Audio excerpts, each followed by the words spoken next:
देशमुख बोरगावात हरित क्रांतीची नांदी. ग्रामपंचायतकडून 200 वृक्षांचे भव्य वृक्षारोपण.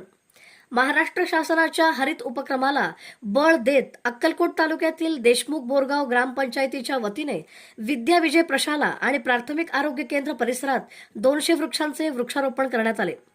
पर्यावरण संवर्धनाचा संदेश देणाऱ्या या उपक्रमाला ग्रामस्थांनी उत्स्फूर्त प्रतिसाद दिला. या कार्यक्रमाला सरपंच विद्याश्याम स्वामी, तंटामुक्त समितीचे अध्यक्ष चन्नप्पा कामशेट्टी, श्याम स्वामी, माजी सरपंच विलास आप्पा सुरवसे, पोलीस पाटील अभिजित पाटील, बाबू पठाण, गंगाधर बंदीछोडे, मुख्याध्यापक अरुण पाटील तसेच वनविभागाचे अधिकारी उपस्थित होते. उपस्थित मान्यवरांनी वृक्ष लागवडीसोबतच त्यांचे संगोपन करण्याची सामूहिक जबाबदारी असल्याचे सांगत प्रत्येकाने किमान एक वृक्ष लावून त्यांचे संवर्धन करण्याचे आवाहन केले. पर्यावरण रक्षणाच्या दिशेने देशमुख बोरगाव ग्रामपंचायतीने उचललेले हे पाऊल कौतुकास्पद ठरत आहे.